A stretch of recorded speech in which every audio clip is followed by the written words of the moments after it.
வணக்கம். இன்னைக்கு நம்ம ஒரு முக்கியமான விஷயத்த பத்தி பேச போறோம். உண்மையான பலம்னா என்ன? அது நம்ம உடம்புல மட்டும்தான் இருக்கா? இல்ல அதுக்கும் மேல வேற எங்கேயாவது வருதா? வாங்க, சில ஆச்சரியமான கதைகள் மூலமா இந்த கேள்விக்கு பதில் தேடலாம். சரி, முதல்ல ஒரு வரலாற்று சம்பவத்திலிருந்து ஆரம்பிக்கலாம்.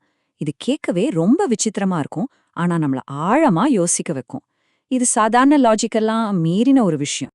நாம இப்ப பேச போறது சர்தார் பாபு கோகலே அப்படிங்கிற ஒரு பெரிய வீரரை பத்தி. யோசிச்சு பாருங்க, ஷேவ் பண்ணும்போது லேசா ஒரு கீறல் விழுந்தா கூட ஐயோ வலின்னு முக சுளிக்கிறாரு. ஆனா அதே மனுஷன் கொஞ்ச நாள் கழிச்சு போர்க்களத்துல ஒரு பெரிய ஈட்டி அவர் காலை துழைக்கும்போது அந்த வலியில சிரிச்சிருக்காரு. இப்ப கேள்வி என்னன்னா, இது எப்படிங்க சாத்தியம்? ஒரு சின்ன கீறலுக்கு பயப்படுற ஒரு வீரரால எப்படி ஒரு பெரிய காயத்தை பார்த்து சிரிக்க முடியுது? ஒரே ஆள்தான், ஆனா ரெண்டு வேற வேற ரியாக்ஷன்ஸ். ஏன் இப்படி? இதுக்கான பதில் அவரோட உடம்புல அல்ல. அதுக்கு பதிலா நம்ம எல்லாருக்குள்ளேயும் மனசுக்குள்ள ஒளிஞ்சிருக்கிற ஒரு பெரிய சக்தி மையத்துல இருக்கு.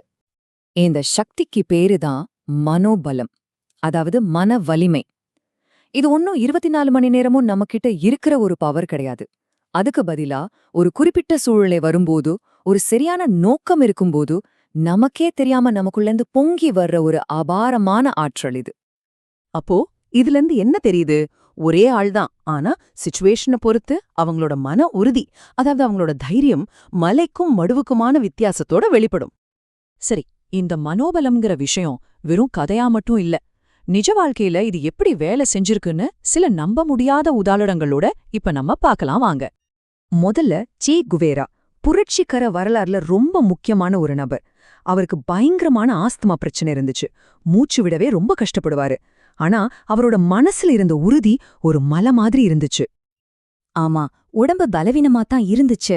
ஆனா அவரோட குறிக்கோள் ரொம்ப விழுசு.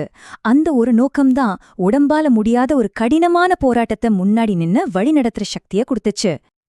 அடுத்து மாதவராவ் முலே.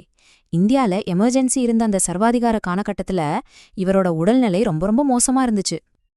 ஆனா அவரோட கொள்கை மேல அவருக்கு இருந்த அந்த அசைக்க முடியாத நம்பிக்கை அவருக்குள்ள தூங்கிட்டு இருந்த சக்திய எழுப்பி விட்டுச்சு. அந்த சக்திய வச்சுதான் நாடு முழுக்க ஒரு பெரிய ரகசிய எதிர்ப்பு இயக்கத்தை அவரால உருவாக்க முடிஞ்சுது. இது ஷெரிக்கும் மனவலிமைக்கும் ஒரு விஷயத்த ஒழுங்கமைக்கிற திறமைக்கும் ஒரு சூப்பரான உதாரணம். கடைசியா நக்சலைட் தலைவர் சாரு மஜும்தார். அவரை கைது செஞ்சப்போ போலீஸ் அதிகாரிகள் பார்த்த ஒரு காட்சி அவங்களையே அதிர்ச்சிக்குள்ளாக்குச்சு.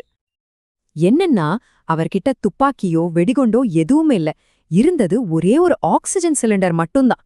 யோசிச்சு பாருங்க, மூச்சு விடுறதுக்கே ஒரு ஆக்சிஜன் டேங்க் தேவைப்பட்ட நிலையில ஒரு பெரிய புரட்சி இயக்கத்தையே அவர் வழி நடத்திட்டு இருந்திருக்காரு.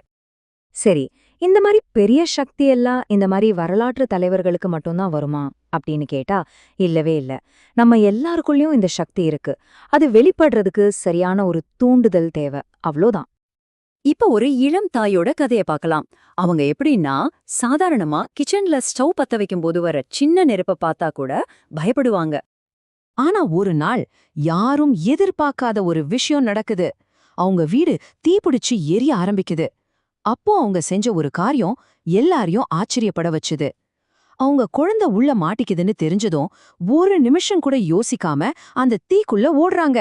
குழந்தையும் தூக்கிக்கிட்டு பத்திரமா வெளியே வராங்க. ஸ்டவ் நெருப்ப பார்த்து பயந்த அதே பெண் தான் கொழுந்து விட்டு எரியற வீட்டுக்குள்ள ஓடுனாங்க. என்ன மாறிச்சாங்க? அவங்க குழந்தைய காப்பாத்தணுங்கிற அந்த ஒரே ஒரு நோக்கம், அந்த தாய்ப்பாசம், அதுதான் அவங்களுக்குள்ள ஒளிஞ்சிருந்த தைரியத்தை அணை உடைச்ச வெள்ளம் மாதிரி வெளியே கொண்டு வந்துச்சு.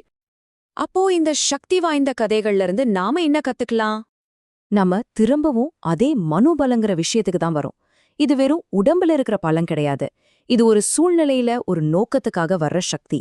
உங்க வாழ்க்கையில ஏன் அப்படிங்கிற கேள்விக்கு உங்ககிட்ட எவ்ளோ வலிமையான பதில் இருக்கோ அப்பதான் இந்த சக்தி வெளிப்படும். இங்க ரொம்ப முக்கியமான விஷயம் என்னன்னா, இந்த சக்தியெல்லாம் ஏதோ பெரிய வீரர்களுக்கோ புரட்சியாளர்களுக்கோ மட்டும் சொந்தமானதில்ல.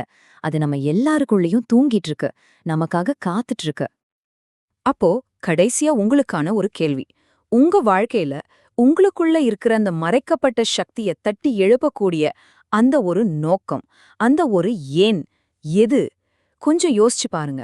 அந்த ஒரு காரணம் உங்களுக்குள்ள இருந்து என்ன மாதிரியான ஒரு அபாரமான சக்தியை வெளிக்கொண்டு வர காத்துக்கிட்டு இருக்கு?